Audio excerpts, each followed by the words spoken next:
Hey guys, how's it going? I am so excited to be bringing you this video because we are so close to greenhouse install day. And so I am taking it easy in the garden because when we do greenhouse install, which is going to be the starting of the foundation, it's going to be a pretty intense week around here, probably an intense 2 weeks around here. It's going to take 1 week to build the foundation and then probably at least a week to build the greenhouse, I'm assuming. So I'm keeping it easy in the garden. We're keeping it mellow in the garden. And today I've just got a couple things I want to get planted. I've got a container I want to clean out and I want to put something else in its place. And I've got some pretty exciting plants, some things that I've never grown before. So I'm really excited about that. And I've got some holes in the garden that just need to be filled. So I think I've got some good plants for this space. I will say, a little bit nervous about one of them. So we'll see how that goes. Let me turn the camera on and I'll show you guys what we're doing. Look at the hummingbirds behind me. We have 3 hummingbird feeders now because we have these hummingbirds. They're called Rufus hummingbirds, and they're super aggressive hummingbirds. They're solid orange. If I can get a video of it, I will try to pop it up.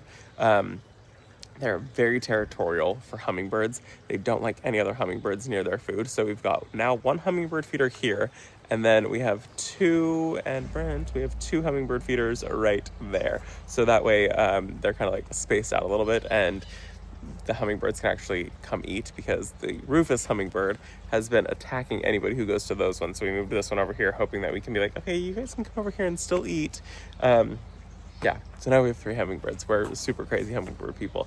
And we only use this style of hummingbird feeder right here because we've bought so many other hummingbird feeders and the hummingbirds just don't go for it. They don't like, I don't know if they don't like the shape, they don't like the flower shape. These ones, they will eat out of and they will drink it in an entire day. So we're refilling 2 of them every single day. And then this one is our 3rd one that we just added, so we'll see how long it lasts. Let me turn the camera on and I'll show you guys the plants that we've got today. So we have 4 different plants today, and I'm pretty excited about all of them. The Baptisia right here, this one is called Pink Truffles, and I've never grown Baptisia successfully. I started to grow it last year, and I planted it at the very end of the season, and this year it kind of came back for me-ish to an extent. And when I had found this one, I loved the color of it online. I love the shape of the leaves on them. I love the color of the leaves. They're like this blue-green, silvery color. They're really, really pretty.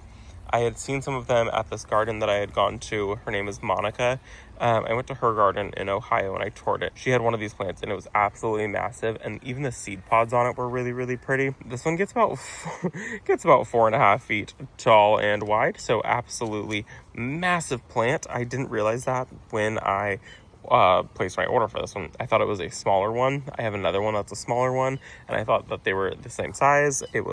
Must have been late at night and I just didn't fully read the tag.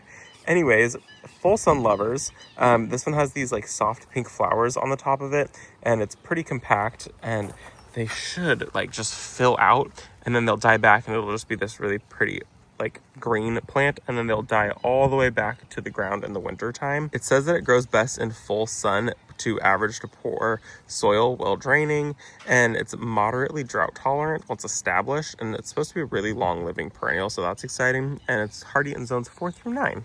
And then I have down here, these are color coded. The fuchsia is bright.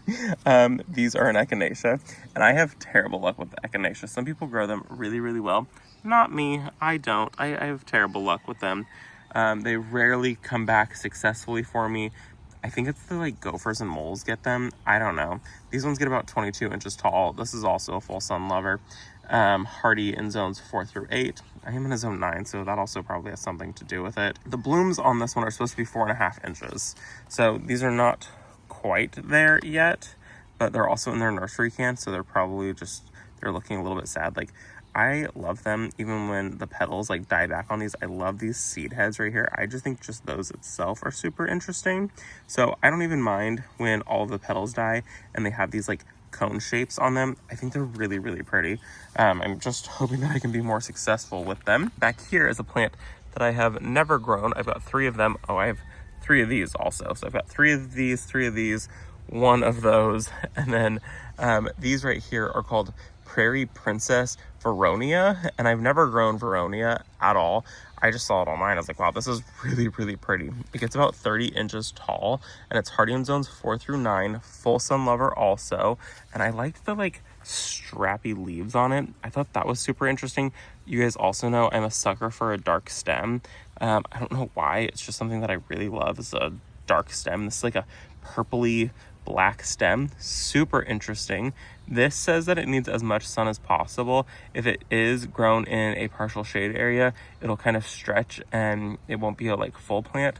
I think these ones might have been sitting in a little bit too much shade while they were in their nursery can, so you can see they are kind of stretched out. It's supposed to be pretty good size, like little shrub type plant, also known as ironweed. I've never grown it. It's North American native, and the flowers on it are supposed to be really pretty, and it's deer and rabbit resistant, which I really know a lot of you guys deal with that. Not something that I deal with, but for those of you that deal with it, here you go. And you can see, look at, there's little flowers that are starting. So we'll see how these go. And then down here, I have an impatient called Apple Blossom, and I'm a sucker for anything Apple Blossom. Look at this. Isn't that so cute? This is a like faded bloom, so it's starting to find its way out. I love it. Anything Apple Blossom, I'm a sucker for. You can hear the birds going so crazy right now. There must be babies because we can hear babies screaming at us. 16 inches tall, 12 inches wide, and it blooms spring through summer. And this one is just an annual, so it's not going to come back for me. And it needs a lot of water. Hardy in zones 10 and 11. So higher zones, this should come back for you every year. But look at all the little buds that are on it. So it's getting ready to explode with lots of color. And I just love this pink color so much. It's one of my favorites. So I'm thinking the Baptisia is going to go right here. We're going to move this trellis. I've lived with it for a couple days. Don't love it here. So I am going to take it and I am going to put it back there. I think that'll just kind of like draw your eye back a little bit. So we'll move that Baptisia here. And I mean, it's going to fill out this whole area. Perfect. Cone flowers. I am thinking that I might want to put them here. Just kind of tuck all three of them right here in this corner, right where they're at. Basically, literally just put them right there. I think that'll be kind of pretty. And then the apple blossom is going to go in this container that I have right there. So I love that container. This gets morning sun. It's super early in the morning right now. So this is full sun, which is perfect for it. I've got a hydrangea, Haconocloa, Brunnera, hellebore, and then by like midday, just this back portion is in shade and this stays in sun. So I'm going to take out right there. I've got to catch a wave. Mangave, I planted that, I want to say like 2 years ago at this point or something like that. Maybe a year and a half ago. Either way, taking that out, I might just pop it in the landscape. It stays, I think it stays small. I don't think it gets very big. I'm going to just put it in the container, but until I figure out where I want it to go. But I think the apple blossom is going to be so pretty in there. I am so excited to get that in that place. And then for the other plant, oh wait, before we do that, I have to show you. Look at my foxglove. They're so pretty. They're coming along so nicely. So happy. They took so long in this bed to start blooming, and they're all blooming at totally different times. Like that one, no bloom spikes. These ones fully opened. This one's starting to open. That one back there, starting to grow. We'll see what happens. Not worried about it. I'm appreciating it regardless. And then the last three plants, I'm going to do 1, 2, and then a third on that side. So it ties in both sides of this bed together. I think that'll be so perfect. Oh, hi Brent. He's pulling weeds. So let's go get everything planted.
2 more plantings to do, the container and then the princess plant, whatever it is back there.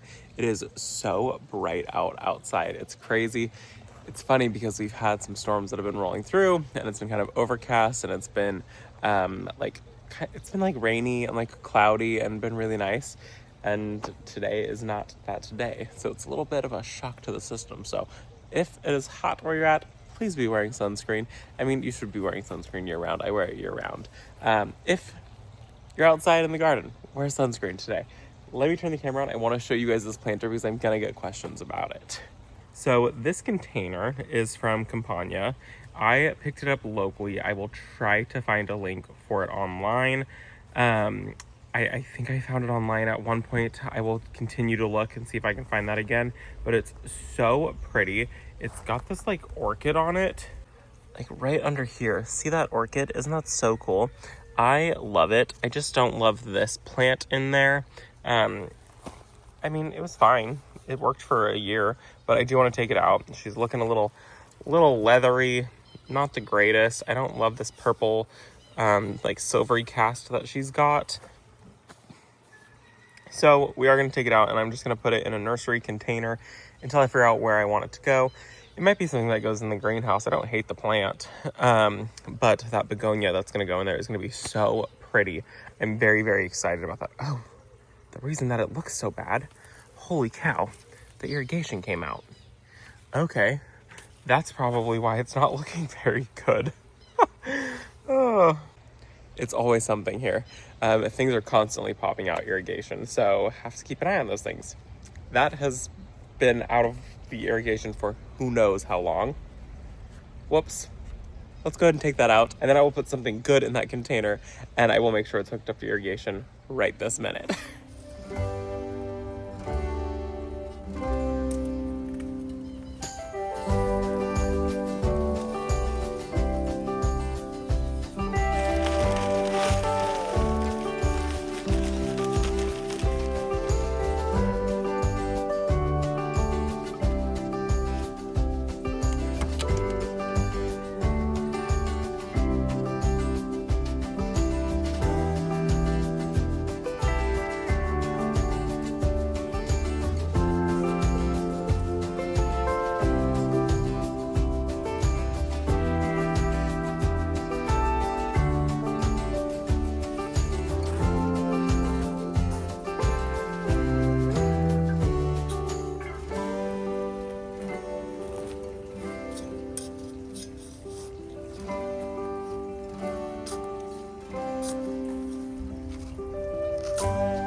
Gonna be kind of fun. So I've got the 2 of them on this side, 1 on the other side, so they all tie together.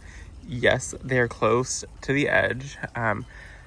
While I want wide walkways, I want walkways where things are spilling over the edge and coming over the edge. I want cozy, cottagey vibe. I'm not going for straight line vibe. So if you don't want your plants this close, don't plant them that close in your garden. I enjoy planting things extremely close in my garden. I don't want to see bare soil. I've got 3 yarrow plants right there, and you can't see the soil around it because that was the look we're going for here.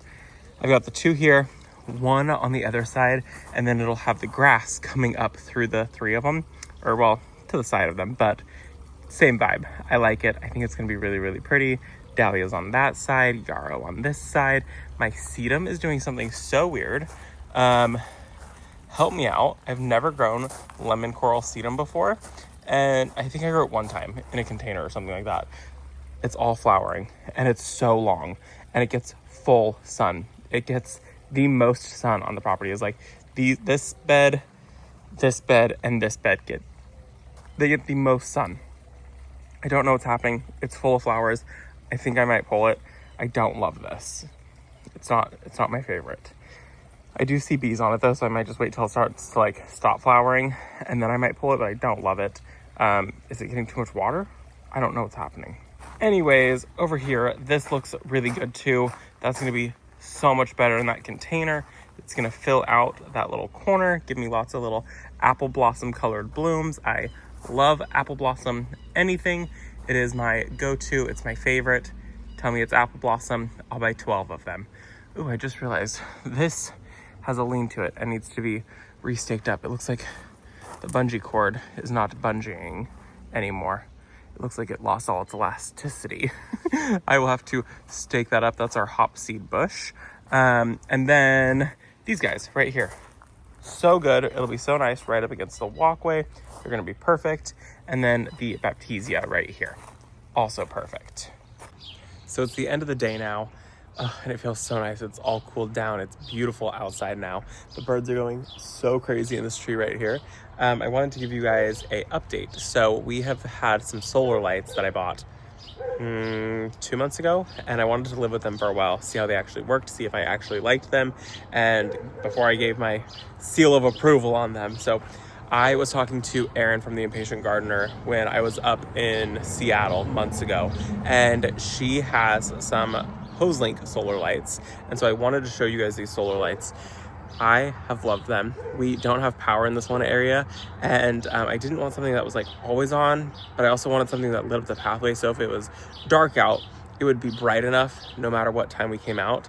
And so I asked Hoselink to send me out some lights, and holy cow, they are absolutely amazing. What's nice is during the day, they're kind of like nothing spectacular, so they're not like there, but then at nighttime it's really cool because they've got this feature where they're always on at nighttime, so they're just on and it's a very dim low light, but then they have motion sensors on them, so if you're walking up to them, and you can be kind of a good distance away from it, I've noticed, it will brighten up even brighter, which is really, really nice. So that way, you know, at nighttime when you're walking on the path, like yes, they're already lit, but it lights up even more when you're walking, which I thought was really cool. So we've got them in the front yard. I have them there right here and right here. Actually, a few of you guys have already noticed them and have asked about them, and I've loved them so far. It's been a couple months of owning them, and I just wanted to make sure that they worked really well.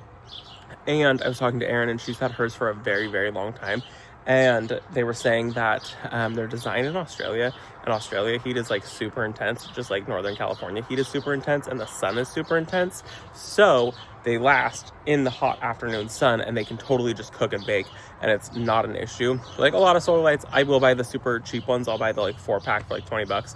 And then after like a year, maybe 2 at most, they have to be thrown away, and then you replace them, and it's no big deal. But I didn't want to have to do that. I wanted something that had specific features, like being bright enough for the walkway at nighttime, and then also ones that I didn't have to replace every single year for up here. So let me turn the camera around and I'll show you guys these. So the front bed is looking amazing. The wisteria, you guys, holy cow, that is just insane. It's already grown so much. I need to find a different trellis for this, so I need to come up with something better. I was thinking about that trellis that I have in the side yard, about buying another one and having it go right here, but just taking off the top piece that has that swoop to it. I think I'm gonna just do 2 pieces of it, let the wisteria grow up, and then I will use wire to go over, and then maybe another trellis right here and have it kind of grow down a little bit. I don't know. Anyways, lavender, all stunning. That one did die. The window box looks so good. And then these solar lights, they're not on right now. I will pop up some footage of them being on, but you can see they have a really large solar panel on the top here. And then here's the light. See the blue light in there?